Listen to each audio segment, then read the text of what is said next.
नमस्कार दोस्तों, BSc math YouTube channel में आपका स्वागत है। आज हम बुक मीट्रिक स्पेस के पार्ट फर्स्ट का चैप्टर सेकंड शुरू कर रहे हैं, द पॉइंट सेट थ्योरी या बिंदु समुच्चय सिद्धांत। तो शुरुआत में जो इस चैप्टर के कुछ डेफिनेशंस हैं जो बुक में भी दी हुई हैं और मैंने भी जो है अपने हिसाब से उन्हें लिखा हुआ है। तो मैं आपको जो मेरे नोट्स हैं उनसे मैं आपको डेफिनेशन बताऊंगा। तो हम शुरू करते हैं और साथ में मैं आपको उसके जो है इंग्लिश मीनिंग भी समझा दूंगा, ठीक है। और इससे पहले जो चैप्टर फर्स्ट करवाया था, उस 2-3 वीडियोस के पहले मैंने चैप्टर फर्स्ट करवाया था, उसकी प्लेलिस्ट इस वीडियो के एंड स्क्रीन में आपको मिल जाएगी, ठीक है। तो ये मैंने नोट्स बनाए हुए हैं चैप्टर सेकंड के, जिसमें पहले जो डेफिनेशन है वो वास्तविक संख्या या रियल नंबर, जिसे कि हम आर बोलते हैं, वे सभी संख्याएं जो काल्पनिक नहीं है वास्तविक संख्या कहलाती हैं और इसे आर से व्यक्त करते हैं। काल्पनिक यानी इमेजिनरी और वास्तविक जो रियल, ठीक है ना। जो नंबर्स इमेजिनरी नहीं है वो रियल नंबर कहलाते हैं। और ये माइनस इनफाइनाइट से पॉजिटिव इनफाइनाइट के जो इंटरवल है उनमें आता है और इसे आर से हम निरूपित करते हैं। उसके बाद इंटरवल या अंतराल वास्तविक संख्याओं का उपसमुच्चय अंतराल कहलाता है।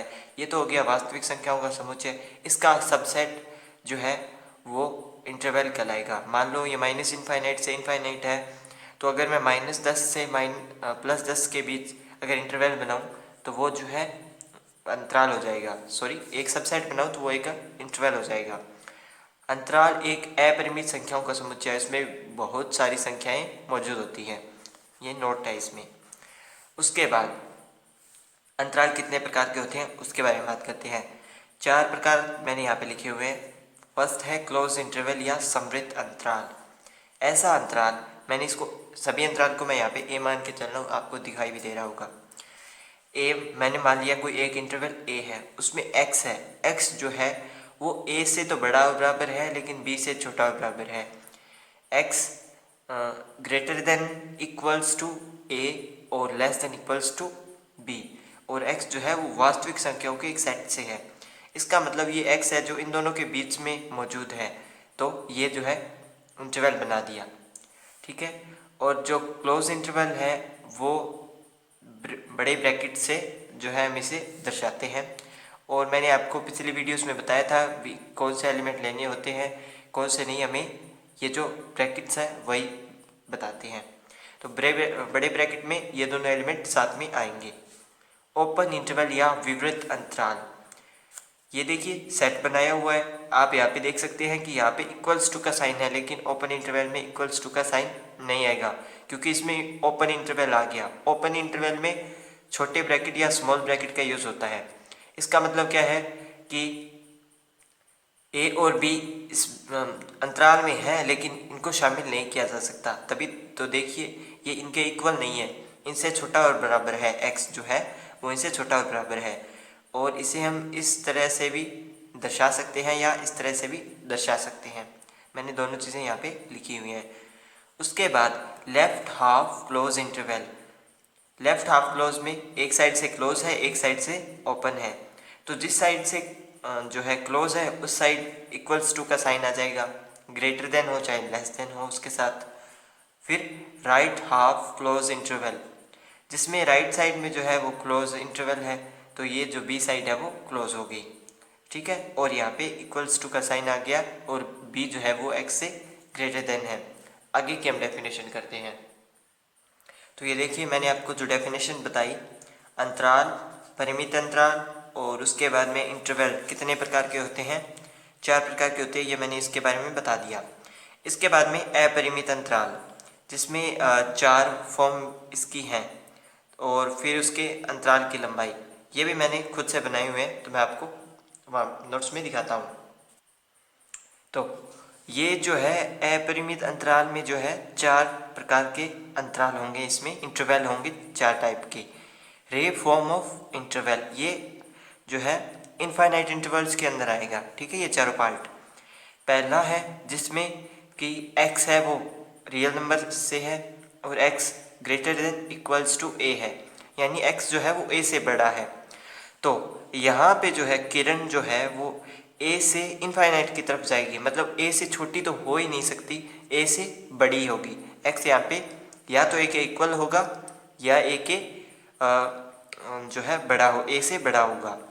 और यहाँ पे ए का यूज़ मतलब ये ए के इक्वल आ रहा है, ए से ग्रेटर देन आ रहा है, इक्वल है इसका मतलब ए का हम इसमें यूज़ कर रहे हैं, इसमें शामिल कर रहे हैं।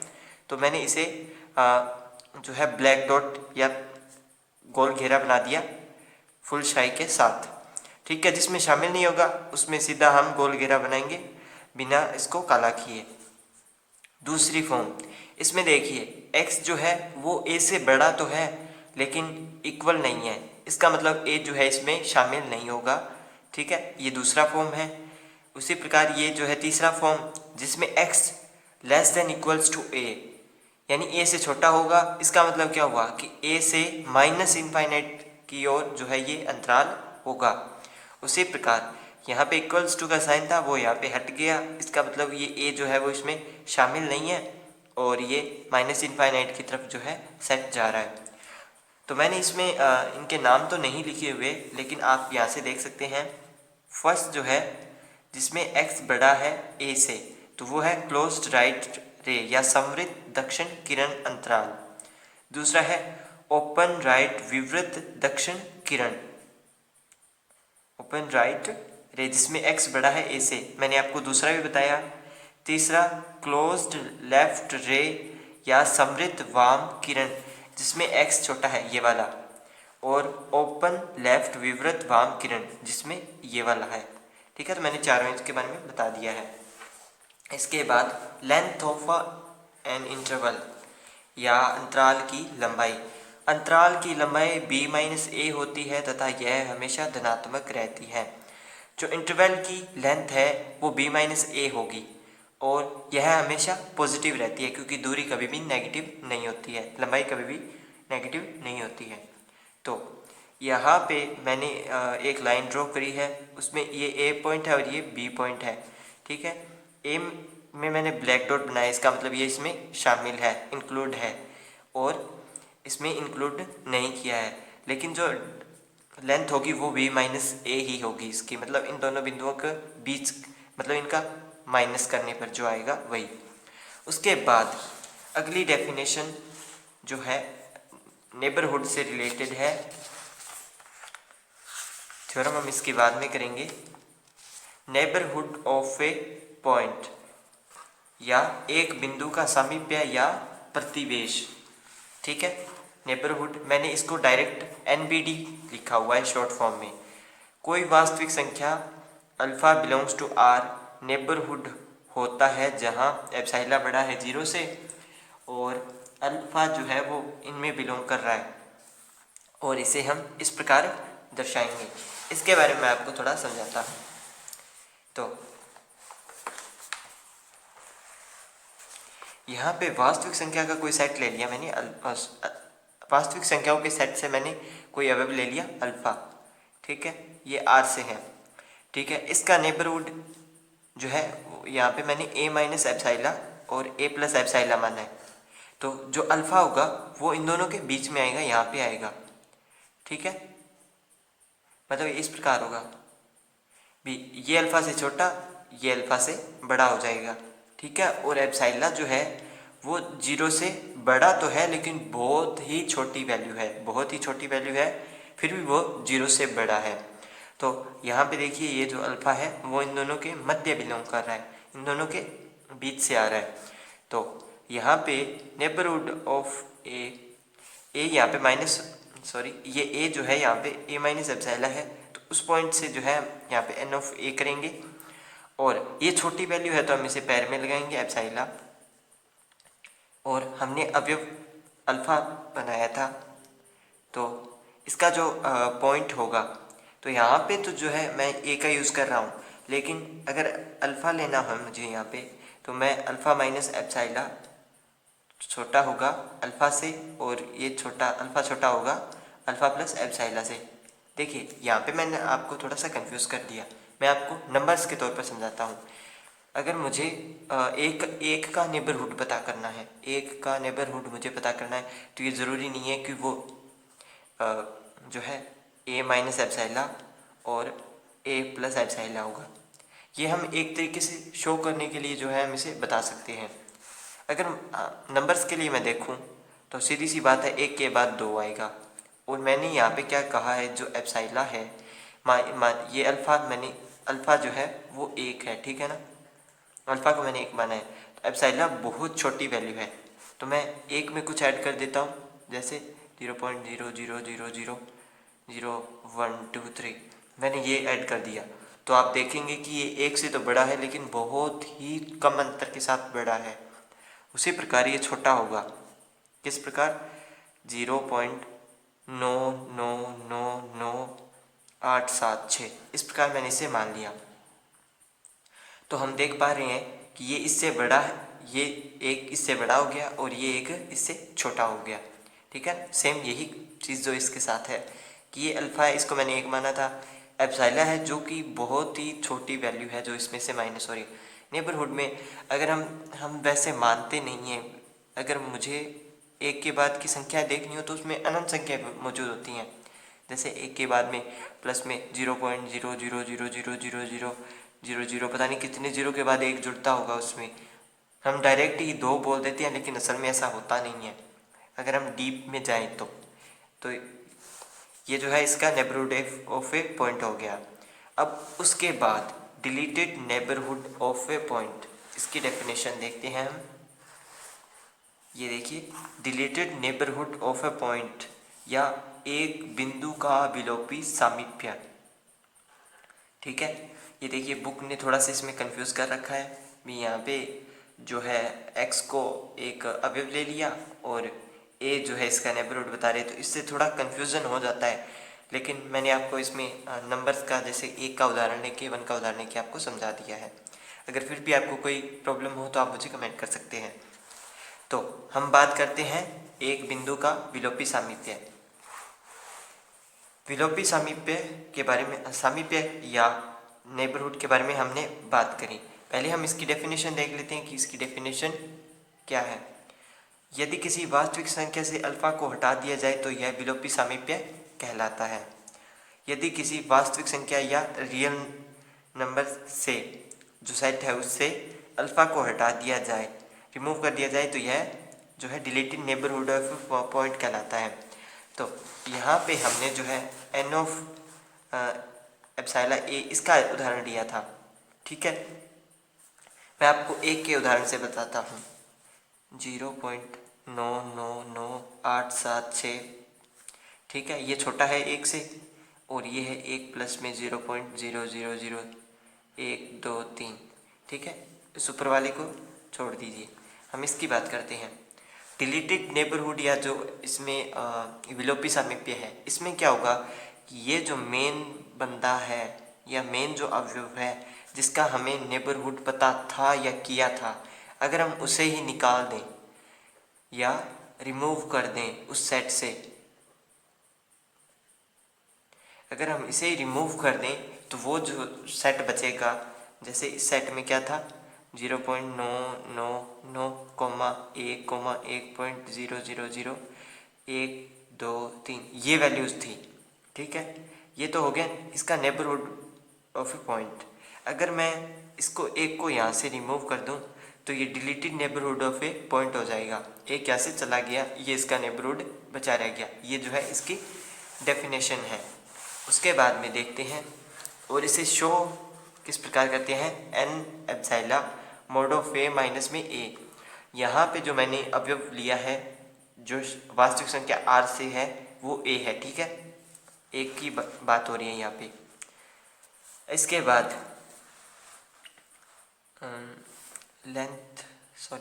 Limit point of a set, सीमा बिंदु की जो है डेफिनेशन मैंने यहाँ पे लिखी हुई है, एक बार बुक में देख लेता हूँ कहाँ है। ये देखिए, limit point of a set या समुच्चय का सीमा बिंदु, इसकी बात करते हैं। एक वास्तविक संख्या ए किसी सेट का सीमा बिंदु कहलाती है यदि ए के सामीप्य में सेट एस के अनंत बिंदु विद्यमान हो। ये क्या बोल रहे हैं, एक वास्तविक संख्या रियल नंबर हमने जो सेट था रियल नंबर का, उससे मैंने आर से एक अवयव संख्या एक ए उठा लिया का सेट सीमा बिंदु कहलाता है यदि ए के सामीप्य में या उसके क्लोजर में नेबरहुड में सेट एस के अनंत बिंदु जो है वो विद्यमान हो। यहाँ पे क्या है, आर जो है वो सबसे बड़ा सेट है, उससे छोटा सेट एक एस हो गया, ठीक है। और ए जो है वो आर का कोई अवयव है, मान लिया ये ए है और ये बहुत बड़ा सेट आर है, ठीक है। ये बहुत बड़ा सेट आर है, तो इसमें मान लो कुछ वैल्यू होगी A1 A2, इधर होगी A-1 A-2, तो ये आएगी तो सारी की सारी आर के अंदर। लेकिन इन दोनों का जो मतलब ये इसके पास जो वैल्यूज़ हैं इसको मैंने एस मान लिया, ठीक है। तो इस सेट एस में जो है ए के नेबरहुड्स जो है वो मौजूद हैं। जैसा इसमें देखिए, ये जो यहाँ पे एक था ये आर से है और आर में और भी वैल्यू मौजूद होंगी, ठीक है। लेकिन मैं यहाँ पे इन वैल्यू की बात करता हूँ, तो एक का जो नेबरहुड है वो इस सेट को मैंने एस बना दिया, एस में मौजूद है, अतः यह जो है समुच्चय का सीमा बिंदु हो जाएगा। इस सेट का एक जो है सीमा बिंदु हो गया है, ठीक है। अब हम आगे बात करते हैं। x वो हमने s का लिया और x belongs to n epsilon a, और एप्सिलॉन जो है वो 0 से बड़ा है लेकिन बहुत ही कम अंतर के साथ। उसके बाद ड्राइव्ड सेट या व्युत्पन्न समुच्चय, इसकी डेफिनेशन आगे है।